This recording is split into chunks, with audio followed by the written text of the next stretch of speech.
አሰላሙ አሌይኩም ወራህመቱላሂ ወበረካቱ። ውድና የተከበራችሁ የቻናሌ ተከታታዮች እንዴት ናችሁ? ከኔ ጋር አልሐምዱሊላህ ረቢል አለሚን። የዛሬውን አድካሚ ውሎዬን እንግዲህ የኢትዮጵያ ስራ በዛው ማሳያችሁ ይሆናል። የተለያዩ ምግቦችን አሳያችኋለሁ። ብዙ ነገር እንደምትማሩበት ተስፋ አደርጋለሁኝ። ቪዲዮን ላይክ፣ ሼር፣ ሰብስክራይብ ማድረጋችሁን እንዳትረሱ። ውሎዬን በደንብ ሳሳያችሁ በመጀመሪያ በህይወቴ ቀምሼው የማላቀውን ምግብ ሰርቻለሁኝ ማለት ነው። አኩሪ አተር ወይም አገሬ አተር የሚባል ወላሂ ነው የምላችሁ ለመጀመሪያ ጊዜ ሰርቼ እየበላሁት ነው። ያው ጣዕሙን አላውቀውም ነበር ግን ዋው ማሻአላህ። እና በመጀመሪያ እንግዲህ የሚሆነው በጧት ተነስቻለሁ። እንደምታያቸው ልጆቼ ተጋድመዋል ገና አልተነሱም። ያው ፈጅርን እንደሰገድኩኝ ነው ወደ ስራ የምገባው። እና ያው ታውቃላችሁ ልጆች ሲኖራችሁ ምናምን በተለይ ትምህርት ቤት ዛሬ እሁድ ነው። ለትምህርት ቤት ብዙ ነገር የሚዘጋጁ አሉ። እና በጧት ተነስቼ እንጀራ የሚጋገር ነበረኝ እንጀራ ጋገርኩኝ ማለት ነው። ያው ታውቃላችሁ ጁማአና ቅዳሜ ሲሆን እረፍት ስለሆነ የሚሆነው እንግዲህ ጁማአ ቀን ወደ አማቶቼ ሄጄ ነበር። ቅዳሜ ቀን ደግሞ ወደ ቤተሰቦቼ ስል ያው እዚህ ጋር ይቀራል ስራውና ብዙ ነገሮች ልብስ ማጠብ አለ ምናምን። ማታ መጥቼ ቅዳሜ እንደውም ማታ ላይ ልጄን ጸጉሯን አጠብኩኝ፣ ጸጉሯን ሰራኋት ስል ልብስ ዩኒፎርም አለ ምናምን እሱን አጠብኩኝ ስል መሽብኝና እንጀራ ሳልጋግር ቀረውኝ። ጧት በጧት ተነስቼ ጋገርኩኝ ማለት ነው። ከዛ ወደ ቀጣይ ስራ የመጀመሪያው የሚወስዱት ምግብ ፓስታ ነበርና ፓስታውን ዛሬ ደግሞ እስኪ በአታክልት ልስራላት ለልጆቹም ታውቃላችሁ ጠቃሚ ነው ብዬ እሱን ልሰራላት ነው ማለት ነው። ለየት ያለ ነገር አንዳንድ ጊዜ እንደዚህ ስትሰሩ አሪፍ ነው። ምክንያቱም ትምህርት ቤት ከስጋ ውጭ የፈለጋችሁትን ነገር ጨምራችሁ መስራት ስለሚቻል ማለት ነው። አንዳንድ ጊዜ በእነሱ ምርጫ ነው እንዴ የምትሉ ነበራችሁ ኮሜንት ላይ። አዎ ትምህርት ቤት በሚወጣው ፕሮግራም መሰረት ነው የሚሰራው ምግብ ማለት ነው ውዶችዬ። እዚህ ጋር በመጀመሪያ ነጭ ሽንኩርትን ጨምሬ በደንብ ሽታው እስከሚወጣ ዘይቱ ጋር አቁላለዋለሁኝ። ከዛ በረጃጅሙ የከተፍኩትን ሽንኩርት እጨምርበትና በደንብ አቁላለዋለሁኝ ማለት ነው። እዚህ ጋር ደግሞ ቲማቲሙንም ያው በእንደዛው በረጃጅሙ ነው የከተፍኩት። ባጫጭሩም ከትፎ ማስገባት ይቻላል። ያው እኔ እንደዚህ ስለሚመቸኝ ነው። ከዛ በደንብ ጥብስ አድርገዋለሁኝ። ያው እንደነገርኳችሁ ቪዲዮ ስቀርጽ የተወሰነ ፓርቱን ነው ማሳያችሁ ብያችኋለሁ። እዚህ ጋር በደንብ ከበሰለ ከተቁላላልኝ በኋላ የአልጫ ቅመም የተወሰነ እርድ ጨምርበታለሁ ማለት ነው። ከዛ እሱም ጋር በደንብ አቁላለዋለሁኝ ማለት ነው። ከዛ በቀጫጭኑ የከተፍኩትን ካሮት እጨምርበታለሁ። ካሮቱን መጀመሪያ ያደረኩት ያው ትንሽ መብሰል ስለሚፈልግ ነው። ከዛ እየከደንኩኝ በደንብ አበስለዋለሁኝ። መጀመሪያ ፓስታውን ስቀቅል የተወሰነ ውሃ አስተርፌ ነበረና የፓስታውን የቀቀላችሁበትን ውሃ ማለት ነው። ከዛ ትንሽ ጠብ ጠብ እያደረጋችሁ ነው አታክልቱን የምታበስሉት። ከዛ በረጃጅሙ የከተፍኩትን ድንች ደግሞ እጨምረዋለሁኝ። እሱንም በደንብ እንደዚህ እየገጠምኩኝ እየከፈትኩኝ በደንብ አበስለዋለሁኝ ማለት ነው ውዶችዬ። ከዛ በኋላ በስከ መጨረሻ የምጨምረው አትክልት እንግዲህ ጥቅል ጎመን ነው ማለት ነው። እንደምታዩት በጣም በቀጫጭኑ ስለሆነ የከተፍኩት ያው ቶሎ ነው የሚበስለው፣ በእንፋሎቱ ሁላ ይበስላል ጥቅል ጎመኑና መጨረሻ ላይ ነው እሱን ያስገባሁት። ከዛ በደንብ አድርጌ እንዳልኳችሁ ከፓስታው በቀነስኩት ውሃ ትንሽ እየጨመርኩኝ በደንብ አበስለዋለሁ ማለት ነው። እዚህ ጋር ደግሞ በጎን ያው ሁለተኛው ፓስታና ዳቦ ፍርፍር ስለሆነ እዚህ ጋር ደግሞ በጎን ዳቦ ፍርፍር የምሰራበትን ስጎ እሰራለሁኝ ማለት ነው። እንደምታዩት ቲማቲምና ሽንኩርት ጨምሬ በደንብ አቁላላለሁኝ። እዚህ ጋር ደግሞ እንደምታዩት እየገጠምኩኝ ቀስ እያለ ይበስላል አታክልቱ ማለት ነው። እየቀረጽኩ እያለ ያው ጭሱ ወደ ላይ እንትን ስለሚል የስልኩን ካሜራ እንትን ይለዋል፣ ጭስ በጭስ ያደርገውና ነጭ ሆኖ ሽፍን ያደርገዋል እና ለዛ ነው ሶሪ። ከዛ እዚህ ጋር በደንብ እያቁላለሁኝ ነው። በነገራችን ላይ ግዴታ መቁሉ ምናምን ለዳቦ ፍርፍር ባናደርግም ዝም ብለን ቅቤ ካለ ቅቤ ላይ በርበሬ ጣል አድርገን ዳቦውን ፍርፍር አድርገን ማድረግም ይቻላል። ግን እኔ ብዙ ጊዜ እንደዚህ ማቆላላት ደስ ይለኛል። ለሷ ለትምህርት ቤት ዳቦ ፍርፍር ወይም ቂጣ ፍርፍር ሲሆን ማለት ነው። እና እዚህ ጋር በስከ መጨረሻ ደግሞ ቃሪያ በረጃጅሙ ከትፌ ነበር። ያው ቃሪያው ስለማያቃጥል ነው እና ጨመርኩኝ ማለት ነው።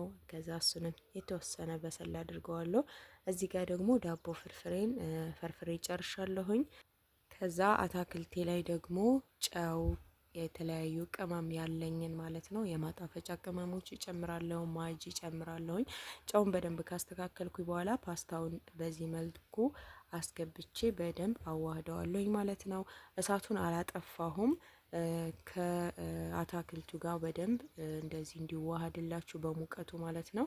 የአታክልቱ ጣዕም ወደ ፓስታው እንዲገባ የተወሰነ ታገላብጡታላችሁ እሳቱ ላይ ያለ በጣም ቆንጆ ሆኖ የአታክልቱ ጣዕም ከፓስታው ጋር ይዋሃዳል ማለት ነው ውዶችዬ። በስከ መጨረሻ ይሄንን በሚመስል መልኩ አቅርቤዋለሁኝ ማለት ነው። ያው ለቁርስም ለልጅም የምሳቃ ቋጥርላታለሁኝ ማለት ነው ከዚሁ እና ያው ትንሹ ልጅም ቤት ስለሆነ የሚውለው እንደዚህ ቢያንስ እስከ ምሳ ሰዓት ምሳ እስከምሰራ ድረስ ይሄንኑ ይበላል ማለት ነው። እና ለዛ ነው ትንሽ ጧጧት የምሰራቸውን ምግቦች ጨመር አድርጌ የምሰራው ለዛ ነው። ልጅ ቤት ውስጥ ልጅ ሲኖራችሁ ብዙ ጊዜ ሰዎች እንደዚህ ይላሉ፣ አንቺ ለአንዲት ልጅ በቃ ትምህርት ቤት የሚሰራው ምግባቸው ምናምን በዛ ምናምን ሲባል ማለት ነው ለአንዲት ልጅ ምናምን ይላሉ። እኔ ግን ያው ትምህርት ቤት ባይሄድም ለሁለት አስቤ እንዲያውም 3 ነን ጨመር አድርጌ ለሶስትም የምሰራበት አጋጣሚ ያለና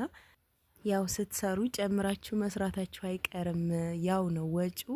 አንድም ልጅ ይኖራችሁ፣ ሁለትም ይኖራችሁ፣ ሶስትም ይኖራችሁ ወጪው ያው ነው እና ይህንን የመሰለ ፓስታ ባታክልት ቆንጆ የሆነ ሰርቻለሁኝ። እንደምታዩት ለልጅ የምሳቃ ቋጥሬላታለሁኝ ማለት ነው። ከዛ በመቀጠል እንግዲህ እንደነገርኳችሁ የመጀመሪያ ጊዜ የቀመስኩት ነው ጣዕሙን። አገሬ አተር ወይም አኩሪ አተር ይባላል እና ድፍኑን ነው የሚጣደው። በነገራችን ላይ ከእናቴ ጠይቄ ነው አሁን የምሰራው። ይህን ገዝቼ ያመጣሁኝ። ያው አሁን ላይ እንትን ነው ረከስ ይላል፣ ለምን መኸር ስለሆነ ለዛ ነው እና እንጂ እስከ ዛሬ በጣም ውድ ነበረ።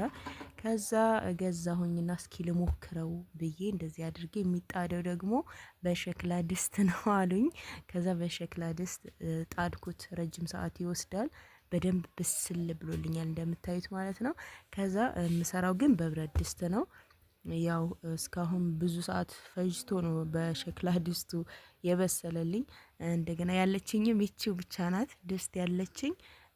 እንግዲህ እሷን ከምገለብጥ እና በሷው ከምሰራ ለምን በብረት ድስት አልሰራም ብዬ፣ ያው ስታበስሉ ነው በዚህ በሸክላው ድስት መሆን ያለበት ማለት ነው። እንደምታዩት በጣም ሙክክ ብሎ ብስል ብሎልኛል። ከዛ በብረት ድስቴ እሰራለሁኝ ማለት ነው። ውሃ፣ ይሄንን ውሃ ነው የምጠቀመው አተሩ የበሰለበትም ማለት ነው። ከዛ እዚህ ጋር ሽንኩርቴን ትንሽ በዛ አድርጌ በደንብ አቁላላለሁኝ ማለት ነው። እንደምታዩት በደንብ እየጠበስኩኝ ዘይት ጨምሬ ሽንኩርቴን አቁላላለሁኝ። ከዛ እዚህ ጋም ቲማቲሜን በዚህ መልኩ ከትፌ እጨምርበትና በደንብ አቁላለዋለሁኝ። ያው እንዲበስል የተወሰነ እየገጠምኩኝ ይሄንንም በደንብ አበስለዋለሁኝ። ምክንያቱም ቲማቲሙ ዝም ብዬ ነው እንትን ከትፌ የቀጠቀጥኩት ማለት ነው። አንዳንድ ጊዜ እንደዚህ ተቀቅሎ ተልጦ ምናምን ይቀጠቀጣል። እኔ ግን ብዙ ጊዜ እንደዛ ያኔ ጣዕሙ የሄደ ይመስለኛል ሲቀቀል ማለት ነው። ከዛ እዚህ ጋር በርበሬን ጨመርኩኝና በደንብ አሁንም እሽት አድርገዋለሁኝ። እየገጠምኩኝ በደንብ አቁላለዋለሁኝ። እዚህ ጋር ነጭ ሽንኩርት ጨምሬያለሁኝ። ነጭ ሽንኩርቱን ከጨመርኩ በኋላም ትንሽ የተወሰነ ገጠም አድርጌው በደንብ አሁንም እየበሰለ የተወሰነ ትንሽ ውሃ ደግሞ ከአኩሪ አተሩ ከቀቀልኩት ማለት ነው ከውሃው ትንሽ እየወሰድኩኝ መቁሌም በደንብ አበስላለሁኝ ማለት ነው። እንደምታዩት ውሃ አለው፣ በራሱ ውሃ ነው የምሰራው ብያችኋለሁኝ። ሌላ ምንም አይነት ውሃ አልጠቀምም። ከዚህ ጠብ እያደረኩኝ በደንብ እሽት እያደረኩኝ መቁሌም በደንብ አበስላለሁኝ። ከዛ እዚህ ጋር እንደምታዩት በደንብ አብስየዋለሁኝ። እንግዲህ የመጨረሻው ተቆላልቶ እስካሁን የመጨረሻው ደረጃ ላይ ደርሷል ማለት ነው። በደንብ አቁላልቸዋለሁኝ። በውሃውንም ጨምሬ ጨርሻለሁኝ። የተወሰነ ውሃና አኩሪ አተሩ ብቻ ነው የቀረው። እሱን ነው የምጨምረው አሁን። በደንብ ግጥም አድርጌ እስካሁን እያበሰልኩት ነበረ። አሁን አኩሪ አተሬን ወይም አገሬ አተር ነው የሚባለው እሱን እጨምርበታለሁ ማለት ነው። የሚገርማችሁ ነገር እንደዚህ ዳጥ አድርጌ በጭልፋ እንደዛ አድርጌ ሊጨምረው ብዬ ነበር፣ ግን እንደዚህ ነው የሚበላው ሲሉኝ እንደነገርኳችሁ ያው የመጀመሪያ ጊዜ ነው መቃምሰው። እንደዚህ አድርጌ ሰራሁት። ከዚህ በኋላ በደንብ ገጥሜ አንተክትኬዋለሁኝ። እንደምታዩት በደንብ እንትክትክ ብሎ ብስል ብሎልኛል ማለት ነው። ያው ትንሽ ወፈር ማለት አለበት። እናቴ ናት እንግዲህ ያለችኝ በዚህ መንገድ ስሪ እና በጣም ቆንጆ ነው፣ በጣም ጣፋጭ ነው፣ ተመችቶኛል። እውነትም ስጋ በሉት በቃ ምሳዬን ድብና አድርጌ ነው የበላሁት። አልሐምዱሊላህ ማሻአላ በጣም ነው የተመቸኝ።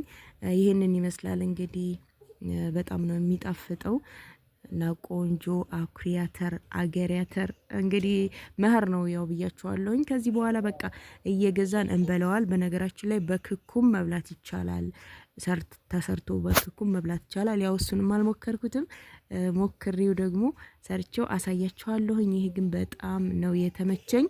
ሰርታችሁ ሞክሩት ማለት ነው ውዶች፣ እየተወዱታላችሁ። እንግዲህ ዛሬ በጣም ድክም ብሎኛል እንደነገርኳችሁ እና የዛሬ አድካሚ ውሎ ይሄንን ይመስል ነበር።